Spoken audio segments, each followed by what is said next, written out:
எல்லாருக்கும் வணக்கம். இந்த நாளில் உங்களை சந்திக்கிறதுல மிகுந்த மகிழ்ச்சி. குறிப்பாக இந்த வீடியோ காட்சி மூலமாக உங்களை பார்ப்பதிலே சந்தோஷம்.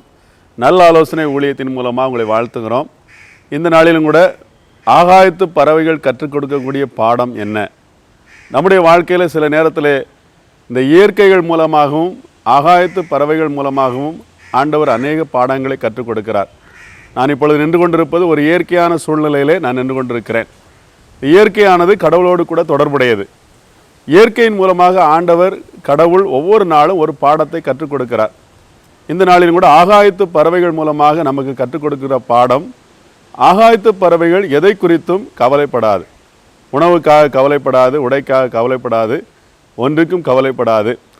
அப்படி ஐந்தறிவுள்ள இந்த பறவைகளை கூட ஆண்டவர் சிறப்பாக போஷிக்கிறார் என்றால், நாம் எவ்வளவு விசேஷித்தவர்கள், மனிதர்கள் எவ்வளவு உயர்வானவர்கள், கடவுளுடைய சாயலாக நாம் படைக்கப்பட்டிருக்கிறோம். ஒரு உதாரணத்தை நான் சொல்லுகிறேன்.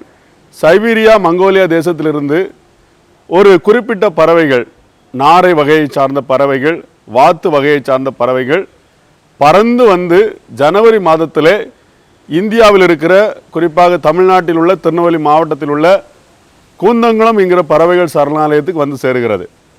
அதற்கு யார் கற்றுக் கொடுத்தார்? ஜனவரி மாதம் நீங்கள் செல்ல வேண்டும் என்று கற்றுக் கொடுத்தது யார்?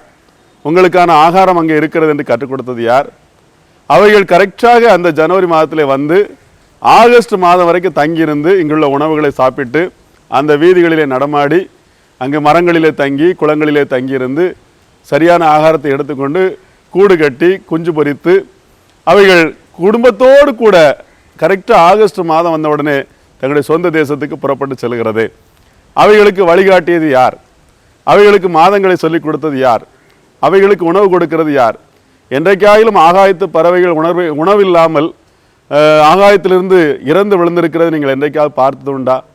அப்படிப்பட்ட பறவைகளை கூட கடவுள் அருமையாக போஷிக்கிறார் என்றால், நீங்களும் நானும் எவ்வளவு விசேஷித்தவர்கள்.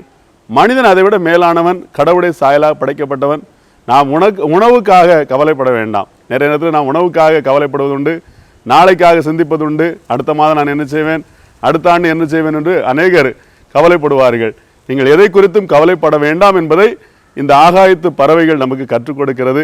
கடவுள் நம்மோடு கூட இதன் மூலமாக பேசுகிறார். அப்போ பாருங்க, எவ்வளவு தூரத்திலிருந்து வந்து எவ்வளவு தூரம் பிரயாணப்பட்டு இங்கிருக்கிற ஆகாரத்தை ஆண்டவர் அவர்களுக்கு காண்பித்து அந்த ஆகாரத்தை சாப்பிட்டு முட்டையிட்டு குஞ்சு பொரித்து திரும்ப செல்கிறது என்றால், கடவுளுடைய படைப்பு விசேஷித்தது.